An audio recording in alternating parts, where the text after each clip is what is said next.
It's not very difficult to see that there's a lot of interest here, a lot of support, a very warm welcome. L'inizio a Venezia 5 giorni fa con l'entusiasmo del capo della commissione di valutazione Octavian Morariu, la fine a Milano in queste ore.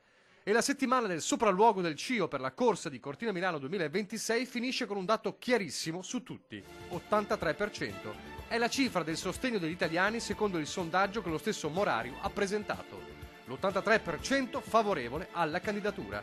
Decisamente una cifra diversa rispetto al 53% registrato nella popolazione svedese per Stoccolma. Mai avuto dubbi? Beh, direi che poi fuga ogni dubbio nelle menti di coloro che pensano che le Olimpiadi siano sprechi o altre robe del genere. Quindi avanti ancora, la comunità è con noi, il popolo è con noi e soprattutto abbiamo un bel progetto e delle belle realtà da promuovere. Mazzaia lancia un appello pure ai media. La squadra siete anche voi. Se qualcuno inizia a sputtanare, questa roba non funziona più.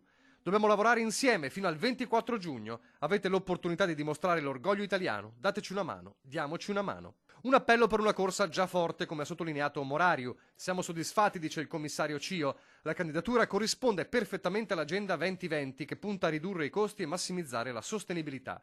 È una straordinaria candidatura.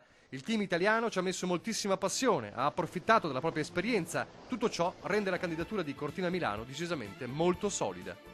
Una candidatura che ieri ha ricevuto dal governo la lettera di garanzie finanziarie per sostenere il progetto, sigillo finale. Prossimi passi, mercoledì nuovo vertice a Palazzo Chigi per fare il punto della situazione, poi, come annunciato dal presidente del CONI Malagò, il 7 maggio conference call con le federazioni degli sport invernali di tutto il mondo riunite a Brisbane.